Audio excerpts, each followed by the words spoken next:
So if you're like me, you're frustrated every day, every period taking attendance when in Google, it's alphabetized by first name and our rosters are alphabetized by last name. So I'm going to print a roster that is alphabetized by first name. So I'm just going to go to my grade book. I'm going to period 6. That's my next one to do. I did the first 3.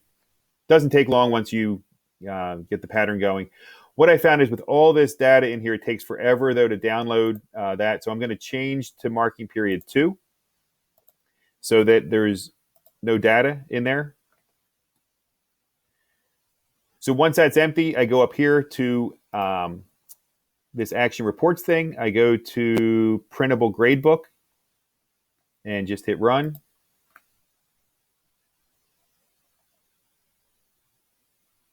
And then once the names come in and so forth, there's nothing in there except the name and ID. So I just hit this little spreadsheet icon.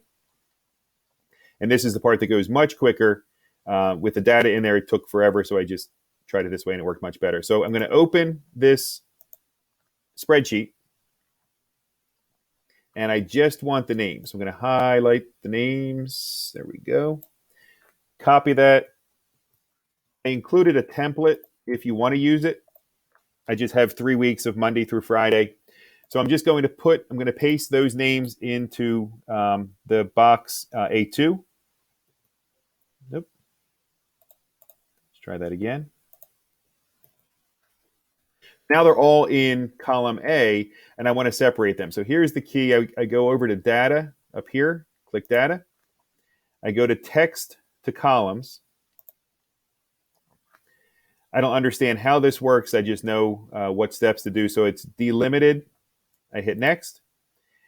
You want to separate it into different columns based on how these are separated. So I'm going to pick comma and space, and then just hit next, and then just hit finish. And now it spreads those out into 3 columns. 2 if they don't have a middle name. Some of them have a 4th column if they have like junior or a 4th name. I'm just going to delete the 3rd column. That's the middle name. Now I want my last name to be listed second, like it is in eSchool, or not eSchool, in our Google Classroom, our Google Meeting thing. So I moved that over. I just drug that over to the right. Now I'll highlight both and just drag it back over here. So we're almost finished. Now I just have to sort these so that they're in order. They're still sorted by the last name in the 2nd column. I have to highlight both. That's the key. Otherwise, if I just highlight the 1st column, it's going to just move those names and not be attached to the last name. So I have to highlight both. Go back up here, go back to home. Way over here to the right, I'm going to pick sort. And I'm going to sort it based on alphabetical, so A to Z. And now my names are in order from based on the first name.